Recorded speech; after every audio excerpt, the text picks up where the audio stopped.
Good evening all of you. जैसे कि हमने कल तक के अपनी क्लास में देख लिया था, हमने कल 3 वंश के बारे में पढ़ा था। एक गुप्त वंश, वकाटक्य वंश और नल वंश। उससे पहले हमने पढ़ा है पाषाण काल, रामायण, महाभारत, जैन धर्म, बौद्ध धर्म, सातवाहन, मौर्य। इन सब को हमने पढ़ लिया है। आप इन सब को रिवाइज करते चलिए। जो मेरी क्लास में मैं पढ़ाते जा रहा हूँ उसको नोट डाउन करते चलिए और साथ में समझते चलिए। बार बार सुनिए वीडियो, जिससे आपको समझ में आते जाए। आपको बार बार वीडियो सुनेंगे तो आपको लिखने की आवश्यकता नहीं पड़ेगी, आप सुन के ही याद कर लेंगे। और कोशिश करिए कि आप वैसे ही याद करिए, ठीक। लिखने की आवश्यकता नहीं होनी चाहिए। कल एक दो स्टूडेंट्स लोगों को थोड़ा सा कन्फ्यूज़न था कि क्वेश्चंस कैसे आते हैं, कैसे आएंगे सर, ये सब पढ़ा रहे हैं, इसमें से क्वेश्चंस कैसे पूछे जा सकते हैं। तो आज वो कन्फ्यूज़न दूर कर देते हैं। इसके बाद आगे हम आज 2 से 3 वंश और पढ़ लेते हैं, ठीक। इसके बाद सोचा हूँ कि कल एक नई सब्जेक्ट लेके आऊँ आप लोग के लिए, नया सब्जेक्ट का पढ़ाऊँ। छत्तीसगढ़ साथ में चलते रहेगा, एक एक दिन गैप करके पढ़ते जाएं ताकि आप लोग का मन अच्छे से लगे। कल हो सकता है तो कॉन्स्टिट्यूशन या फिर इंडियन हिस्ट्री, दोनों को साथ में लेके चलेंगे, ठीक है। कल इन दोनों में से एक का नई वीडियो आएगा, ठीक। चलिए आज देख लेते हैं क्वेश्चंस कैसे आते हैं। पाषाण काल, पाषाण काल की पहली बात करें, एक टॉपिक पाषाण काल है, ठीक। प्रागैतिहासिक काल में एक टॉपिक पाषाण काल है। तो पाषाण काल में अगर हम छत्तीसगढ़ की बात करें तो इसमें पूछा जाता है कि 9 पाषाणकालीन स्थल कौन से हैं, उत्तर पाषाणकालीन स्थल कौन से हैं, ठीक, या फिर मध्य पाषाणकालीन स्थल कौन से हैं, या फिर पूर्व पाषाणकालीन स्थल कौन से हैं। तो पूर्व पाषाणकालीन में आपको दिया जाएगा सिंघनपुर की गुफा, कबरा पहाड़ दोनों। तो आपको देखना है सिंघनपुर की गुफा राइट आंसर। ऐसे ही आपको कंफ्यूज करके पूछा जाएगा कुछ चीज़ें, कहाँ से शैल चित्र प्राप्त हुए हैं, कहाँ से स्तंभ प्राप्त हुए हैं, कहाँ से पाषाण घेरे मिले, ये सब CGPSC से रिलेटेड। अन्य कॉम्पिटिटिव एग्ज़ाम भी इस क्वेश्चंस को आजकल ले रहे हैं, उठा रहे हैं, तो ध्यान में रखिए। अब इसके बाद अगर हम नेक्स्ट टॉपिक की बात करें, नेक्स्ट टॉपिक, इसके बाद अगर हम नेक्स्ट टॉपिक की बात करें तो नेक्स्ट में हमने पढ़ा था रामायण। रामायण में बहुत सारे क्वेश्चंस बनते हैं। सबसे पहले तो ये पूछा जाता है कि रामायण काल में हमारी छत्तीसगढ़ की भाषा कौन सी थी, कोसली, ठीक। रामायण काल में हमारे छत्तीसगढ़ को क्या नाम से जाना चाहता था, दक्षिण कौशल, ठीक। रामायण काल में हमारे छत्तीसगढ़ से राम जी का कैसे संबंध था, तो याद रखिए मामा गांव या फिर ननिहाल, ठीक, दोनों दे देता है वो, ठीक, समझ पाए। और एक क्वेश्चन और पूछा जाता है कि रामायण काल में हमारे छत्तीसगढ़ की राजधानी क्या थी, तो याद रखिए कूश स्थली थी, कूश स्थली, ठीक। अब इसके बाद अगर हम नेक्स्ट के लेवल की बात करें, नेक्स्ट टॉपिक की बात करें, तो फिर नेक्स्ट टॉपिक में हम देखते हैं महाभारत। तो महाभारत काल का हर एक टॉपिक क्वेश्चन के लिए है। जैसे आपको पूछ दिया जाएगा महाभारत काल में कि महाभारत काल में कांतार प्रदेश किसको कहा जाता था, या फिर कांतार प्रदेश से अभिप्राय क्या था, तो बस्तर, ठीक। रतनपुर का प्राचीन नाम क्या था महाभारत काल में, मणिपुर, ठीक। भांडेर के नाम से किसे जाना जाता था, आरंग को। ऐसे ही याद रखिए, ठीक। कभी पूछ देगा कि खल्ल वाटिका किस कार्य के लिए प्रयुक्त हुआ था, लाक्षागृह के लिए, ठीक। ऐसे क्वेश्चंस पूछे जाते हैं, ध्यान में रखिए। इसके बाद बौद्ध धर्म, तो बौद्ध धर्म में यही स्थापत्य कला से ही क्वेश्चंस आते हैं, ठीक। या फिर बौद्ध भिक्षुक कौन आए थे, तो नागार्जुन आए थे, बौद्ध भिक्षुक सातवाहन के समय कौन आए थे, तो नागार्जुन आए थे, ठीक। यहाँ पास एक और चीज़ याद रखिए, बौद्ध भिक्षुक कौन आए थे जिनके तहत आनंद प्रभु कुटी विहार और स्वास्तिक विहार, तो प्रभु आनंद आए थे। ऐसे पूछ दिया जाता है कि गौतम बुद्ध ने कहाँ की यात्रा की थी, ठीक। चीन यात्री वेंगसोंग कब आए थे, ठीक, तो 639 ईस्वी में, याद रखिए। जैन धर्म, तो जैन धर्म से ज़्यादातर क्वेश्चंस आते हैं, लेकिन यहाँ छत्तीसगढ़ के इतिहास में नहीं पूछा जाता ज़्यादातर, क्योंकि इसमें सिर्फ तीर्थंकर के वर्णन है। पूछा भी जाएगा तो सिर्फ यही कि नागपुरा दुर्ग में किनकी प्रतिमा स्थित है, तो पार्श्वनाथ की, ठीक। महावीर स्वामी ने कहाँ की यात्रा की थी? आरंग की। ठीक, ऐसे ही क्वेश्चंस आएंगे। इसके बाद महाजनपद काल से तो क्वेश्चंस पूछे जाते हैं, तो यही पूछा जाएगा कि हमारे छत्तीसगढ़ किस महाजनपद के अंतर्गत आता था? चेदी महाजनपद। ठीक, अब इसके बाद अगर नेक्स्ट टॉपिक की बात करें तो मौर्य से क्वेश्चंस पूछे गए। मौर्य से क्वेश्चंस, उनकी मुद्राएं कहाँ से मिली है? कलतरा, ठठारी, बारगांव। ठीक, इसके बाद फिर शिलालेख कहाँ से मिले हैं? ठीक, और किसको नाट्यशाला कहा जाता था? ऐसे क्वेश्चंस पूछे जाते हैं। हमारे छत्तीसगढ़ मौर्य में कौन से विजय के पश्चात मौर्य का हिस्सा बना? तो कलिंग विजय के पश्चात अशोक के। ठीक, सातवाहन में बार बार पूछा गया काष्ठ स्तंभ। ठीक, काष्ठ स्तंभ 1921 में मिला था। ठीक, जो आज महंत गुरु घासीदास संग्रहालय रायपुर में संग्रहित है। ठीक, इसके बाद 5 मंजिला संघाराम। ठीक, किसके लिए बनाया था ये पूछा जाता है? नागार्जुन। ठीक, बौद्ध भिक्षुक थे। अब उसके बाद पूछा जाता है कि ये गुंजी शिलालेख में किनकी जानकारी मिलती है? तो राजा वरदश्री की। ठीक, उसके बाद मुद्राएं से क्वेश्चंस रहते हैं। इसके बाद हमने कल वंश देखे, तो ये तो क्वेश्चंस के लायक हैं। ठीक, इसमें आप लोग एक बार अच्छे से रिवाइज करिए, इसमें बहुत सारे क्वेश्चंस आ सकते हैं। गुप्त वंश की मुद्राएं के लिए स्थापत्य कला का क्वेश्चंस रहता है। ठीक, समुद्रगुप्त के नाम पे कौन से जिले का नामकरण है, ऐसा पूछा जाता है कई बार। ठीक, समुद्रगुप्त ने नलवंशी शासक व्यागराज और वाकाटक के नरेश महेंद्र सेन को पराजित किया था। इसकी जानकारी कहाँ से मिलती है? तो समुद्रगुप्त के दरबारी कवि किससे मिलती है जी? हरिसेनकृत प्रयाग प्रशस्ति अभिलेख से। ठीक, ऐसे क्वेश्चंस आएंगे और आते ही रहते हैं। उसके बाद पूछा जाता है रिद्धिपुर अभिलेख, केसरी बेड़ा अभिलेख किसका है? ऐसे क्वेश्चंस भी आ सकते हैं। ठीक, और महाकवि कालिदास किसके दरबार में आए थे? तो प्रवर सेन के दरबार में आए थे। और उन्होंने किसकी रचना की, ऐसा पूछा गया तो मेघदूतम की रचना की। और किसको स्वर्ग का द्वार बताया था? सरगुजा को स्वर्ग का द्वार बताया। ठीक, समझ पाए? चलिए, ऐसे ही क्वेश्चंस आपके हर कॉम्पिटिटिव एग्जाम में छत्तीसगढ़ के इतिहास से पूछे जाएंगे। जो आप पढ़े तो हुए हैं, लेकिन थोड़ा सा कंफ्यूज हो सकते हैं। कंफ्यूज क्यों होंगे? क्योंकि आप रिवाइज नहीं करेंगे। जब तक आप रिवाइज करते चलेंगे कभी कंफ्यूज नहीं होंगे। ठीक, भारत के इतिहास और छत्तीसगढ़ का इतिहास आप एक साथ भी पढ़ सकते हैं, अलग अलग भी रिवाइज करके पढ़िए। बार बार रिवाइज करिए। ठीक, नोट डाउन करिए, बार बार वीडियोस देखिए, क्लासेस अटेंड करिए, आप बेस्ट होंगे, आपकी पढ़ाई बेस्ट होगी, इनसे कोई लॉस नहीं है। समझ पाए? ठीक, चलिए आगे का देख लेते हैं। आगे हम पढ़ लेते हैं आज राजर्षि तुल्यवंश और सरबपुरी वंश। दोनों अलग अलग है, दोनों को अलग अलग पढ़ना है। और साथ में एक छोटा सा वंश है पर्वत द्वारक वंश। आज छोटे छोटे कॉम्पिटिटिव एग्जाम, मतलब जो छत्तीसगढ़ के अंदर से पूछे जा रहे हैं वो क्वेश्चंस, उसमें ऐसे ही वंश छोटे छोटे जो हम पढ़ते नहीं हैं, छोटे हैं कहीं, वो सबको, जैसे पर्वत द्वारक वंश, आज व्यापम कहीं भी से क्वेश्चन उठा देते तो आपको पढ़ना पड़ेगा और हम पढ़ा देते, आए चाहे मत आए, आप ध्यान में तो रखिए। ठीक, देखते हैं राजर्षि तुल्यवंश। पहली बात तो ये याद रखिए, छत्तीसगढ़ का प्रथम राजकीय राजवंश है ये, मतलब छत्तीसगढ़ राज्य का ही वंश है, उसको राजकीय राजवंश बोला जाता है। ये क्या है? आपका प्रथम राजकीय राजवंश है, जो बाहर से नहीं आया था, छत्तीसगढ़ का ही था और छत्तीसगढ़ में ही राज्य करता था। ठीक, बहुत बार व्यापम पूछा है ये क्वेश्चन को, बहुत बार पीएससी पूछा है। छत्तीसगढ़ का प्रथम राजकीय राजवंश कौन सा था? तो राजर्षि तुल्य, जो अभी आज पढ़ने जा रहे हैं आप। ठीक, याद रखिए। ठीक है, देखते हैं राजर्षि तुल्यवंश। राजर्षि तुल्यवंश हमारे छत्तीसगढ़ का प्रथम राजकीय राजवंश है, पहला। इसके बाद याद रखिए कहाँ से कब थे, मतलब इनका कालखंड, तो ये दूसरी से छठवीं शताब्दी तक। ठीक, छठवीं ही बोल रहा था, चौथी निकल गया, कभी कभी हो जाता है जी। अब इसके बाद कितना याद रखेंगे हम लोग भी, माइंड है, कोई कंप्यूटर तो नहीं है। ठीक है, तो कभी गलती हो जाएगी।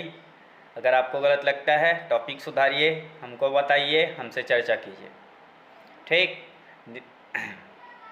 लेकिन ये मत सोचिए कि हम कुछ गलत बता रहे हैं, अगर हम बता दिए वो पक्का सही ही रहेगा, याद रखिएगा कहीं ना कहीं से। तो दूसरी से छठवीं शताब्दी तक छत्तीसगढ़ का प्रथम राजकीय राजवंश राजर्षि तुल्य रहा। ठीक। इनकी राजधानी रही आरंग, मतलब ये आरंग से रिलेट किया, आरंग, ठीक। इन्होंने उपाधि धारण की राज्य योगी की। योगी जी, अरे यूपी के प्रधानमंत्री मुख्यमंत्री योगी आदित्यनाथ, ठीक है ना। वैसे ही योगी की उपाधि धारण की, वैसे ही योगी की उपाधि, राज्य योगी की उपाधि धारण की, ठीक। समझ पाए, राज्य योगी की उपाधि, ठीक। या और इनका एक अभिलेख मिला, आरंग में थे, राजधानी आरंग थी, तो आरंग अभिलेख, ठीक। आरंग अभिलेख, आरंग अभिलेख से ही इनके शासक की जानकारी प्राप्त होती है हमको, कि इनके शासक की, राजर्षि तुल्य के शासक की, ठीक। सिर्फ शासक का नाम जानना है, ज़्यादा क्वेश्चन इससे नहीं पूछे जाते, सिर्फ एक ही क्वेश्चन आते हैं। छत्तीसगढ़ का प्रथम राजकीय राजवंश कौन सा था, तो याद रखिए राजर्षि तुल्य था। कहाँ थे ऐसा पूछा गया तो आरंग। कब से कब थे, दूसरी से छठी शताब्दी, ठीक। दूसरी से छठी शताब्दी, समझ पाए। और इसके बाद इसमें कुछ याद रखना, तो उपाधि राजयोगी की एक अभिलेख मिला, आरंग में थे, मतलब आरंग अभिलेख, ठीक। अब इनके बाद इसी आरंग अभिलेख से इनके शासकों की जानकारी मिलेगी, कौन शासक रहेंगे, कब तक रहेंगे, ये नहीं, सिर्फ शासक के नाम की जानकारी मिलेगी, और इनके कोई भी चीज़ की जानकारी नहीं मिलती है, याद रखिए, ठीक। तो देखते हैं, इनके प्रथम शासक का नाम सूरा था। हंसिए मत, ऐसा ही नाम था, सूरादैत विभीषण, सूरादैत विभीषण, सूरादैत प्रथम विभीषण। उसके बाद याद रखिए 3 शासक बता चुका, पहला सूरा, दूसरा दैत प्रथम, तीसरा विभीषण, चौथा भीमसेन प्रथम, उसके बाद पांचवा दैत द्वितीय, उसके बाद छठवा भीमसेन द्वितीय। सूरा दैत विभीषण, भीमसेन दैत भीमसेन, दैत 2 बार आ रहा है, फर्स्ट एंड सेकंड कर दीजिए, सूरा दैत विभीषण, भीमसेन दैत भीमसेन, ठीक। समझ पाए, हो गया, समझ में आ रहा है, अच्छे से समझे। एक बार और देख लीजिए, सूरा दैत विभीषण, भीमसेन दैत भीमसेन, ये रहा आपका राजर्षि तुल्य वंश, ठीक। चलिए आगे देखें, सरबपुरी वंश, और एक छोटा सा वंश है पर्वतद्वारक वंश। मन तो नहीं पढ़ाने का, लेकिन क्वेश्चन आ जाएगा, पढ़ा देता हूँ, चलो उसको भी देख लो। देखो, पर्वतद्वारक वंश पर्वत तरफ ही रहेंगे, तो गरियाबंद, गरियाबंद देवभोग में रहते हैं पर्वतद्वारक वंश, ठीक। इनकी जानकारी मिलती है, इनका एक राजा रहता है, राजा तुष्टिकर का ताम्रपत्र से इनकी जानकारी मिलती है, राजा तुष्टिकर के ताम्रपत्र से इनकी जानकारी मिलती है कि इनकी पर्वतद्वारक वंश की। पर्वतद्वारक वंश में 2 शासक, एक सोमन्नराज, ठीक, और द्वितीय शासक रहेंगे आपके तुष्टिकर, जिनका ताम्रपत्र प्राप्त होगा, ठीक। एक सोमन्नराज और एक तुष्टिकर। सोमन्नराज ने देवभोग को दान में दिया था, याद रखिए एक बात, तुष्टिकर का सिर्फ ताम्रपत्र मिलेगा, ताम्रपत्र मिलेगा। और इसके बाद याद रखिए ये स्तंभेश्वर देवी के उपासक थे, यही क्वेश्चन एक आ सकता है, स्तंभेश्वर देवी, एक ताम्रपत्र, बस। पर्वतद्वारक वंश यहाँ से खत्म होता है। एक बार और, पर्वतद्वारक वंश, ठीक, कहाँ थे, देवभोग गरियाबंद, ठीक है। इनकी जानकारी किससे मिलती है, तो राजा तुष्टिकर के ताम्रपत्र से, ठीक। इनमें शासक तो सोमन्नराज, जिन्होंने देवभोग को दान में दिया था, और उसके बाद तुष्टिकर, तो इनका ताम्रपत्र प्राप्त हो। उपासक स्तंभेश्वर देवी के उपासक थे, समझ पाए, खत्म। चलिए देखते हैं सरबपुरी वंश, ठीक। चलिए सरबपुरी वंश देखते हैं। सरबपुरी वंश 5वीं से 6वीं शताब्दी में रहेंगे, ठीक। 5वीं से 6वीं ईस्वी में रहेंगे, 500 से 600 ईस्वी में रहेंगे ये वंश, ठीक। ये सरबपुरी वंश बोला जाता था, इनका अन्य नाम भी है अमराय कुल या अमराज कुल के वंश थे। ठीक है। इनकी राजधानी थी सरभपुर, जो वर्तमान का संबलपुर है। ठीक, वर्तमान का संबलपुर, सारंगढ़, सारंगढ़ संबलपुर। ठीक है। संस्थापक सरभराज, संस्थापक सरभराज। और कौन से धर्म को मानते थे ये? वैष्णव धर्म को। ठीक है। कौन से धर्म को मानते थे? वैष्णव धर्म को। ठीक, समझ पाए? चलिए, अब इनके शासनकाल में विवरण देख लेते हैं कि कौन कौन से शासक रहे और कौन कौन शासक हुए और क्या क्या कार्य किया। चलिए, पहले प्रथम शासक जो संस्थापक रहे वही उनके इस वंश के प्रथम शासक सरभराज। सरभराज के बाद नरेंद्र राज, नरेंद्र राज के बाद प्रसन्नमात्र, प्रसन्नमात्र के बाद जयराज, जयराज के बाद प्रवर राज फर्स्ट, उसके बाद सुखदेव राज, और सुखदेव राज के बाद प्रवर राज सेकंड। प्रवर राज सेकंड इस वंश के अंतिम शासक और सरभराज इस वंश के प्रथम शासक। ठीक। सरभराज ने इस वंश का मतलब स्थापना की, या फिर सरभराज इस वंश के संस्थापक। ठीक। सरभराज इस वंश के संस्थापक, जिसकी जानकारी, सरभराज की जानकारी कहाँ से मिलती है जी? भानुगुप्त के एरण अभिलेख 510 ईस्वी, भानुगुप्त के एरण अभिलेख में सरभराज की जानकारी है। बार बार पूछा गया क्वेश्चन। और एक और क्वेश्चन ऊपर में, ये कौन से धर्म के उपासक थे? वैष्णव धर्म के उपासक, विष्णु भगवान को मानते। ठीक। इसके बाद नरेंद्र राज, तो सरभराज की मृत्यु के उपरांत नरेंद्र राज ने सत्ता का संचालन किया। इसकी जानकारी पीपरडुला अभिलेख ताम्रपत्र से मिलती है। सॉरी, पीपरडुला ताम्रपत्र से मिलती है। पीपरडुला ताम्रपत्र से इसकी जानकारी मिलती है कि नरेंद्र राज ने सत्ता का संचालन किया। अब नरेंद्र राज के बाद उनका पुत्र प्रसन्नमात्र सत्ता का संचालन करेंगे।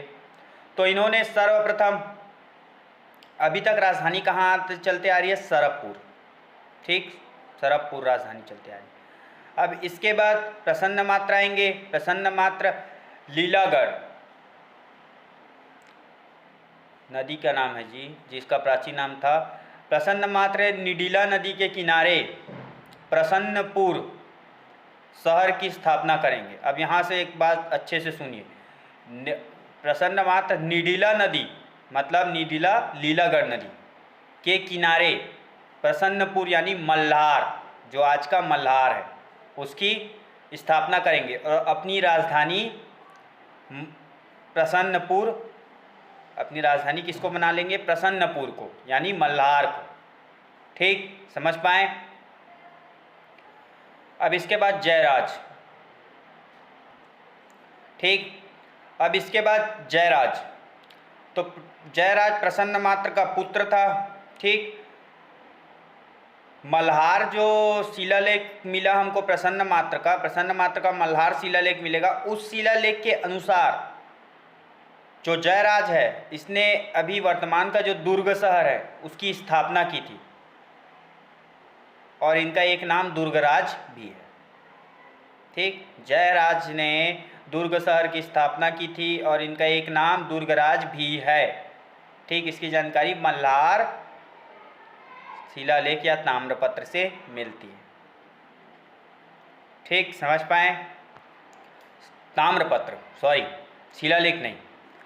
इस सरभपुरी वंश में एक बात याद रखिए कि शिलालेख नहीं मिलेंगे, ताम्रपत्र ही मिलेंगे। तांबे में ही लिखवाया हुआ पत्र मिलेगा, ताम्रपत्र। ठीक, जैसे भोजपत्र होता है वैसे ताम्रपत्र, तांबे में लिखा हुआ पत्र, ताम्रपत्र। ठीक, तो मल्हार ताम्रपत्र के अनुसार जयराज ने दुर्ग शहर की स्थापना की और इसी कारण इसको दुर्गराज भी कहा गया। इससे पहले एक चीज़ और ध्यान दीजिए, जो इसका पिता था प्रसन्न मात्र, वो निडिला नदी के किनारे, निडिला यानी लीलागढ़ नदी के किनारे प्रसन्नपुर यानी मल्हार शहर की स्थापना किया। और याद रखिए अपने शासनकाल में मल्हार को यानी प्रसन्नपुर को अपनी राजधानी बनाया। एक और महत्वपूर्ण कार्य किया था जो माइंड से निकल रहा था, बट आप सुन लीजिए। गरुड़ चक्र शंख युक्त सिक्के चलाए थे, सोने के सिक्के चलाएंगे, जिसमें गरुड़ भी छपा हुआ रहेगा, शंख चक्र युक्त सोने के सिक्के चलाएंगे। ठीक, समझ पाए। इसके बाद इसका बेटा जयराज आएगा जो मल्हार ताम्रपत्र के अनुसार दुर्ग शहर की स्थापना करेगा। ठीक, और इसी को दुर्गराज के नाम से जाना गया। ठीक, इसके बाद प्रवर राज फर्स्ट, इसके बाद प्रवर राज फर्स्ट। तो प्रवर राज फर्स्ट जो प्रसन्नपुर को राजधानी बनाया रहता है। ठीक, द्वितीय राजधानी उसको राजधानी परिवर्तन कर देता है। कौन? प्रवर राज फर्स्ट। ये सिरपुर को अपनी राजधानी बना देता है। ठीक, ये सिर्फ राजधानी परिवर्तन करने ही आता है, समझो। इसके बाद कुछ नहीं करेगा। इसके बाद इसका बेटा आएगा सुखदेव राज। ठीक, सुखदेव राज आएगा। प्रवर राज फर्स्ट के बाद सत्ता का संचालन सुखदेव राज करता है। इसकी जानकारी कौवा ताल ताम्रपत्र से मिलती है। किससे मिलती है? कौवा ताल ताम्रपत्र से। ठीक है, और यहीं से ध्यान रखिए एक चीज और कि सुखदेव राज का ही पुत्र रहता है प्रवर राज सेकंड। ठीक, और सुखदेव राज का एक सामंत रहता है। कौन? इंद्रबल नाम का, इंद्रबल नाम का एक सामंत रहता है। ठीक, समझ पाए? हो गया इसका। इसके बाद प्रवर राज सेकंड। तो प्रवर राज सेकंड थोड़ा सा बुद्धिहीन रहता है, समझ लो, थोड़ा मूर्ख रहता है। तो उसकी मूर्खता का फायदा उठाकर जो सुखदेव राज का सामंत इंद्रबल रहता है वो प्रवर राज सेकंड की हत्या कर देता है और पांडु वंश की नींव डालता है। यहां से सरबपुरी वंश का अंत हो जाता है। यानी सरबपुरी वंश का लास्ट शासक प्रवर राज सेकंड और प्रथम शासक सरबराज। ठीक, समझ पा रहे हैं? देखिए एक बार फिर से। प्रथम एक बार पूरा देखिए।